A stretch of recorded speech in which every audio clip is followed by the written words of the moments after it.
ఎందుకు రామ్ నేనంటే నీకు అంత ఇష్టం? ఎందుకంటే నువ్వు నాన్నవి కదా. Watch our film Anaganaga, streaming now only on ETV Win. ఈ మధుమాసంలో రాఘవేంద్రరావు గారి జన్మదిన సందర్భంగా ఆయన పాటలు మా చిన్నారులు పాడబోతున్నారు. మదిలో కదిలే పలికే కోయిలా. ఆయనతో ఎక్కువ సంవత్సరాలు సావాసం చేసి ఆయనలాగా అయిపోయినంటే తెల్లగడ్డం పట్టుదల. సమశృతిలో జత కలిసి అనురాగాలు పలికించు వేళ. బాబు కొత్తగా రాస్తున్నావు కదా, కొత్త ఎక్స్ప్రెషన్ తో రాయమని చెప్పారు.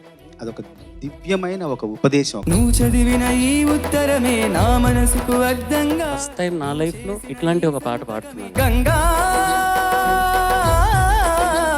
To me it is a classic. ఈ పాట చక్కటి పులిహోర లాంటి పాట అయితే దీంట్లో ఒక రాయి ఉందండి, కలుక్కుమని పంటికి అడ్డం పడే రాయి ఒకటి ఉంది ఇందులో. అది చాలా కంటకింపుగా ఉంటుంది నాకు. అది ఎంత అద్భుతంగా ఉన్నది. స్వర్గంలో భారతదేశ గురించి మాట్లాడుకుంటుంటే చూడడానికి వచ్చాను. ఇక్కడ ఏసి ఉందని అనుకున్నావు కదా. మన భారతంలో కౌరవులు పాండవులు రాజాలు రా. ఈ పాట మొట్టమొదటిసారి ఒక ఫీమేల్ వాయిస్ లో వినడం. నా పేరే రాజు. నీ భాషలో చెప్పు, మరి నీ అసలు భాషలో చెప్పలేదే. My name is Raju. మతశినో నామై రాజు. Very good.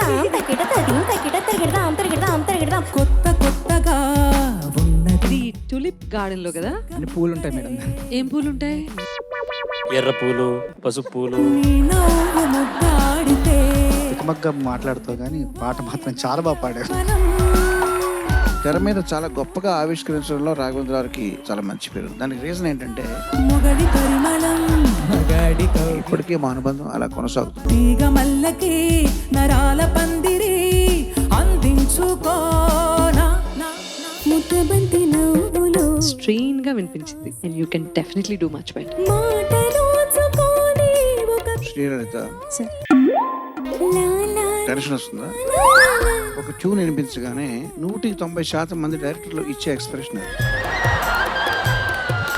శరణాగతత్రాణ విరోధాకి తొడవుగావా. కరుణించు భద్రా. చాలా పాటలు పాడావు. ఈ పాట పాడడం కోసమే అవన్నీ పాడి అసలైన పాట ఈరోజు పాడావు అనిపిస్తుంది.